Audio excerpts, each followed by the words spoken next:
is the rainiest, ugliest day. I brought my camera up here to work on taking photos because I've wanted to do doll photography for a while. And of course, the first thing that happened was I ripped the buckles right off the front of Rune's vest, and it is so dark in here. Oh my goodness. I'm gonna have to get out like all the umbrella lights to be able to take photos in here. But the first thing I have to do is needle and thread fixing this stupid vest. So camera is down here and I have the lights on, and I was thinking that maybe I could set like some ambient lighting. I think I'm gonna go with the red. It's like very, very subtle. It's from the LEDs that I installed around the top of the room, but I think that's gonna be like a really good tool for photography. And yeah, I'm going to take a couple photos and also try to get some video clips with my cell phone because I want to be able to make a reel for Instagram. I had done one with Rune and Feral, and I want to make one that's Rune and Lumia also because, you know, we have the nice couple and then the toxic couple. So honestly, Rune and Feral are kind of toxic too, but...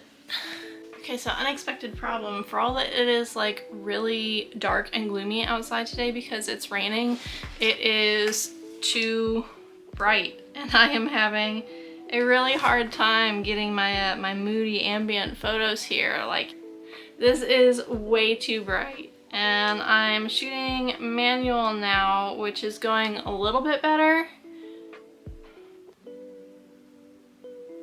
But it's not gonna work for my video, I don't think, unless maybe I can get video clips with this. I guess I could try it. I don't use this for video anymore. I use this as my main recording camera for my channel for years and years, and all that did was burn in a lot of hot pixels. And this still takes really good photos, so it's still like my primary photography camera. But the Sony camera that I use for recording now also picks up like a lot more light, which is why it's like really nice and bright in this video right now, because I'm facing toward the window. So I've got all this light coming in from the window and I have nothing that doesn't pick up enough light to get this moody reddish glow thing that I have going on here. This is difficult. Acoustic foam. Just gotta get it to sit up here on the windowsill somehow. Maybe I can mash it in there with the umbrella lights. The things we do for art. This is like way more moody here. I think this is gonna work better. I think a lot of people would be kind of horrified by the idea of just like directly beaming UV light into your doll's face up and stuff, but it's okay. Since he's fully painted, it doesn't really do anything. There's nothing to yellow or discolor. Oh yeah, that's a lot better. So I've got this like ring light on the floor here. And so this is giving me like some nice upward lighting, and then there's the red lighting coming from the ceiling. So it's like red on top and light on the bottom.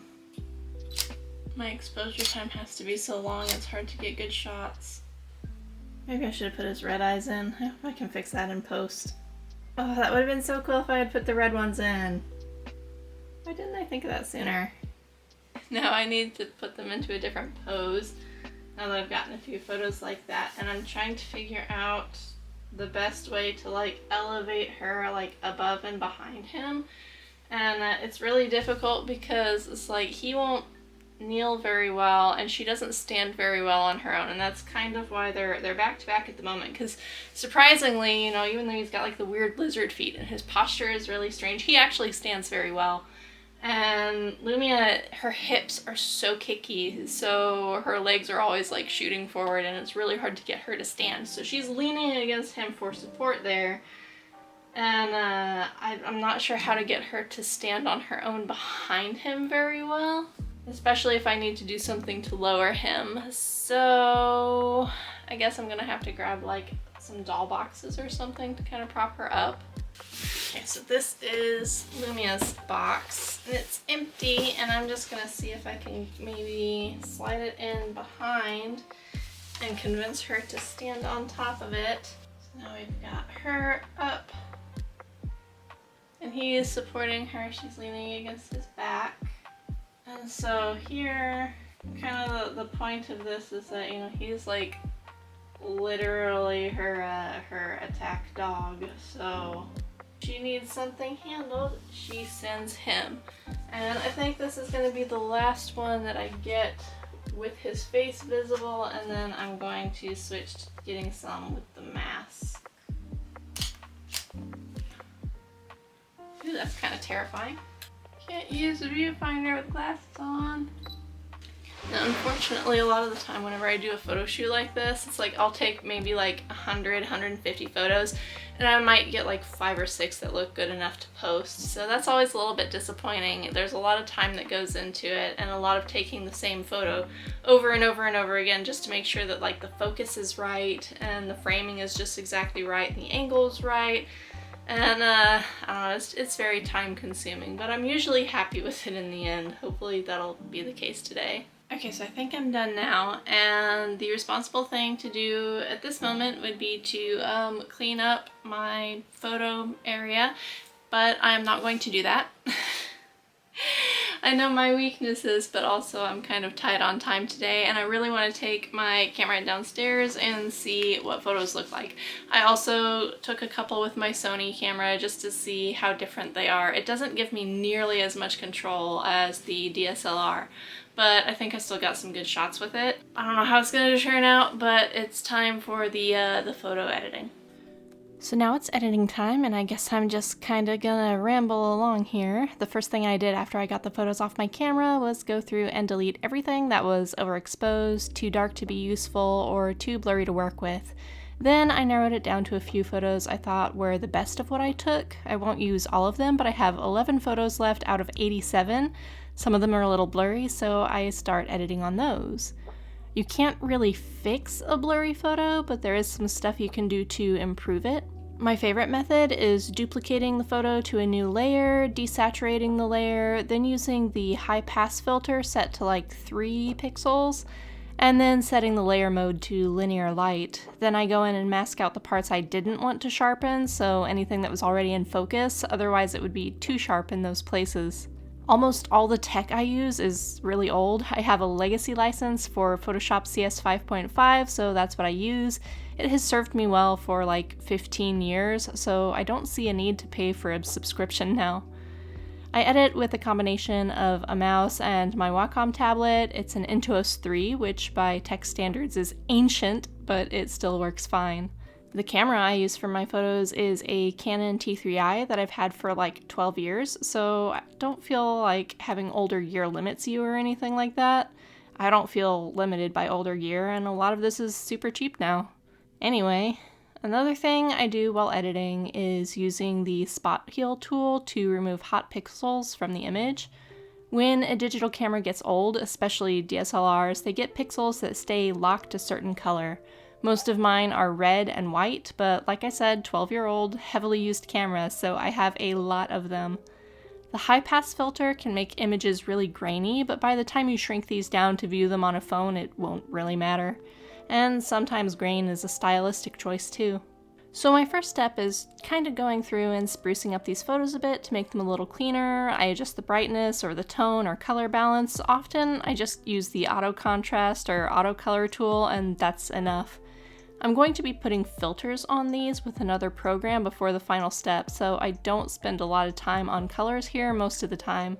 I do sometimes edit images fully in Photoshop, but these days I'm kind of lazy, and I also don't have a lot of free time for this, so filters and Photoshop actions are my best friend, although I don't have a lot of them. Some of these photos I decided not to use after I looked at them again and compared them to the others, so I didn't bother editing them.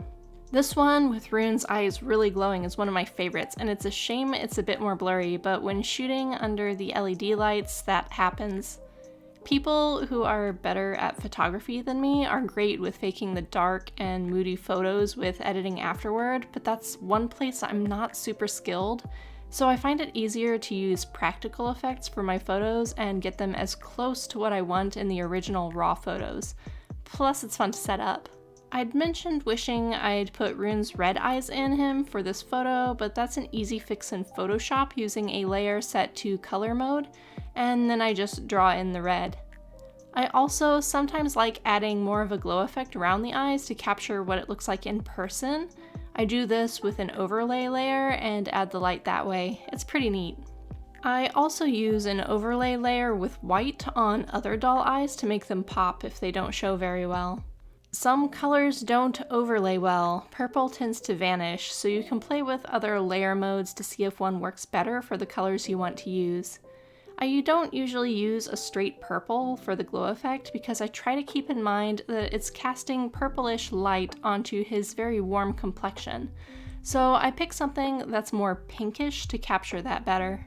Then when the initial cleanup is done, I switch programs to pop on some filters and be lazy. I do want to discuss this program for a second though, because I think a lot of people look at this and get the wrong idea of what it is because it's called Luminar AI, so they assume it's something that it's not. I think newer versions of Luminar do have generative AI features, but mine is old. If you know me, you know I am very much not a fan of generative AI. The AI features in this particular program were a lot more primitive and focused solely on editing. Things like a hair smoothing filter, which is great for wigs with a lot of flyaways, or automatically selecting a sky in the background and letting you replace it with existing photos of clouds or sunsets.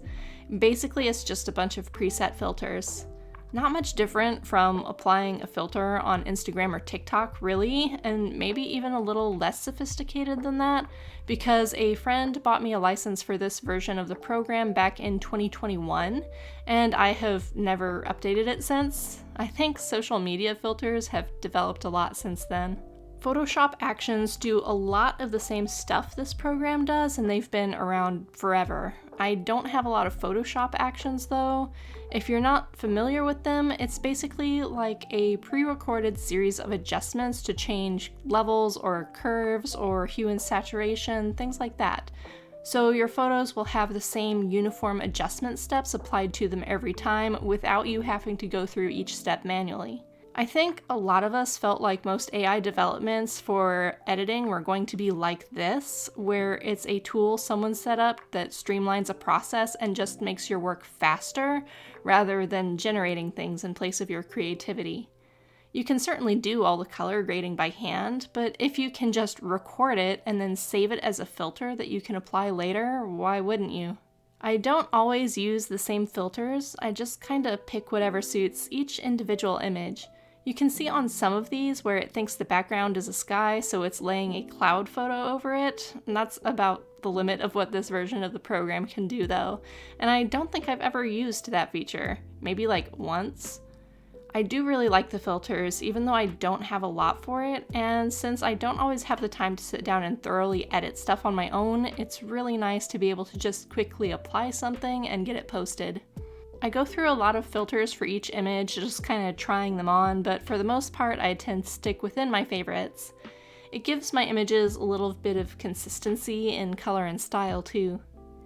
After I've picked filters for all of these, I go back into Photoshop to put the finishing touches on each image that made it through to the end. Mostly this is just a little touch-up and adding a vignette, which I usually do with the airbrush tool and a layer set to overlay or soft light mode. Sometimes I mix the layers and adjust the opacity to get the right look. I don't always use a straight black, sometimes I'll sample out grays or blues or a similar color in the photo because black is too harsh. Sometimes the filters accentuate some hot pixels that I missed, so I clean those up too. And sometimes I'll add a white overlay layer to certain areas of the photo to help those parts of the image pop a little more. Very occasionally I'll make some final tweaks to the levels or vibrance, but this is just sort of the final experimentation where I play around with things to see what I like. If the filters made anything particularly grainy, I might use a despeckle filter, or if it changed colors too much, I might tweak those or go back in with a color layer to fix up the eyes one last time. Overall though, I don't do tons of editing anymore. I lean on the filters a lot just because I can get a dozen or so images edited in 30 minutes that way, whereas tinkering with everything manually in Photoshop takes me a lot longer. So when all is said and done, I ended up with 6 photos that I felt were good enough to post, and here are the before and afters of those 6. Raw off the camera and edited. It's really not a huge difference on most of them, just enough visual interest added to make it look nice when I post it on Instagram. I think my use of practical lighting and staging means I don't need to do a ton of work to get the look that I'm after, but I'm still learning, and I didn't have time to get to the photos I took with my Sony camera, so that will be another experiment for another time. That's all for today though. Thanks for watching. Bye.